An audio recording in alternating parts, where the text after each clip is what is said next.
नमस्कार, स्वागत है आपका। मेरा नाम है विपिन विभाग। मेरे साथ मेरे सहयोगी शादाब रिजवी। धन्यवाद सर। उत्तर प्रदेश के आगरा में दलित युवक की बारात चढ़ाने को लेकर बवाल मच गया। दबंगों ने डीजे को तेज आवाज में बजाने पर बारात पर लाठी डंडों से हमला कर दिया। इसके बाद शादी समारोह में अफरा तफरी मच गई। आरोपियों ने दूल्हे को घोड़ी से उतार कर जमकर मारपीट की। इस घटना में बाराती और घराती बड़ी संख्या में घायल हुए। मारपीट की इस घटना का वीडियो भी सोशल मीडिया पर जमकर वायरल हो रहा है और बताया जा रहा है कि मथुरा के रहने वाले एक युवक की आगरा के छलेसर गांव की युवती से शादी हो रही थी। शादी समारोह एतमादपुर थाना क्षेत्र में छलेसर के कृष्णा गार्डन में हो रहा था। बारात चढ़ने के दौरान डीजे बजना शुरू हुआ, जिस पर ठाकुर समाज को लोगों ने आपत्ति जताई। इसके बाद दोनों पक्षों में विवाद शुरू हो गया। इस बीच दबंगों ने लाठी डंडों से बारात पर हमला बोल दिया और उनके साथ जमकर मारपीट की। दबंगों ने दूल्हे को भी नहीं बख्शा और उसे घोड़ी से उतारकर लाठी डंडों से खूब पीटा। बाराती और घराती सभी के साथ मारपीट करना शुरू कर दिया गया। आरोप है कि दबंगों ने दूल्हे की सोने की चेन भी छीन ली। बारातियों ने जब दूल्हे को बचाने की कोशिश की तो उनके साथ भी मारपीट की गई। दबंग मैरिज होम तक घुस आए और खूब हंगामा किया। इस घटना में दोनों पक्षों के कई लोगों को चोटें आई हैं।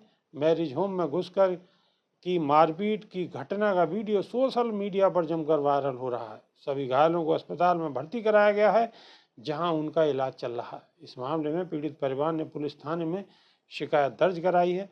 पुलिस की ओर से दी गई जानकारी के मुताबिक दोनों पक्षों में डीजे की आवाज़ को लेकर विवाद हुआ था। एक पक्ष की ओर से तहरीर मिल गई है, दूसरे पक्ष की ओर से कोई शिकायत दर्ज नहीं कराई गई है। पुलिस आगे कार्रवाई करेगी। शादाब रिजवी, ठाकुर समाज के लोग घोड़ी पर दूल्हे को भी नहीं बख्श रहे हैं, क्या आप कहेंगे? देखिए आगरा के अंदर जिस तरीके से ठाकुर समाज का जो मामला सामने आ रहा है, आप देखिए करनी सेना के बैनर तले जिस तरीके से तलवार लहराई गई, जिस तरीके से हथियार लहराए गए, तलवारबाजी की वीडियो सामने आई। और उस समय जब प्रशासन मौन बना हुआ था, प्रशासन मूक दर्शक बना हुआ था, उसी का नतीजा है।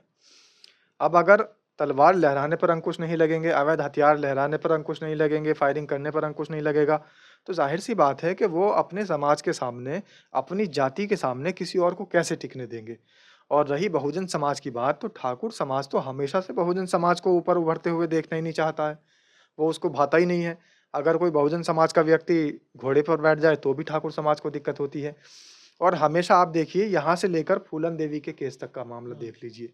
आप पुराना इतिहास उठा लीजिए, हमेशा ठाकुर समाज ने ही बहुजन समाज को सताया है, प्रताड़ित किया है, सबसे ज़्यादा अगर कहीं छला है, उनके साथ में प्रताड़ना की है, उनके साथ में उल्टे-सीधे व्यवहार किए हैं, कुकर्म किए हैं। रामजीलाल सुमन भी दलित समाज से ही आते हैं। रामजी लाल सुमन बहुजन समाज से हैं, तो बहुजन समाज का कोई व्यक्ति अगर बोल जाए, तो ठाकुर समाज के लोग सीधा-सीधा बुलडोज़र लेकर उनके घर पहुँच जाते हैं। सिर्फ़ बोलने पर बुलडोज़र लेकर पहुँच जाते हैं। यहाँ तो इस दूल्हा ने बहुत बड़ा दुस्साहस कर दिया कि घोड़ी पर बारात चढ़ा दी। तो इस तरीके की घटनाओं से ये जो भारतीय जनता पार्टी की सरकार है, जो कहती है कि सब एक हैं, सेफ हैं, बटेंगे, कटेंगे, इस तरीके के नारे देती है चुनाव के समय में। ख़ैर अभी तो नहीं दे रही इस तरीके के नारे, लेकिन चुनाव आते हैं तो ऐसे नारे देती है। तो वो एक है और सेफ हैं वाली बात कहाँ से रह जाती है? कोई एक नहीं है।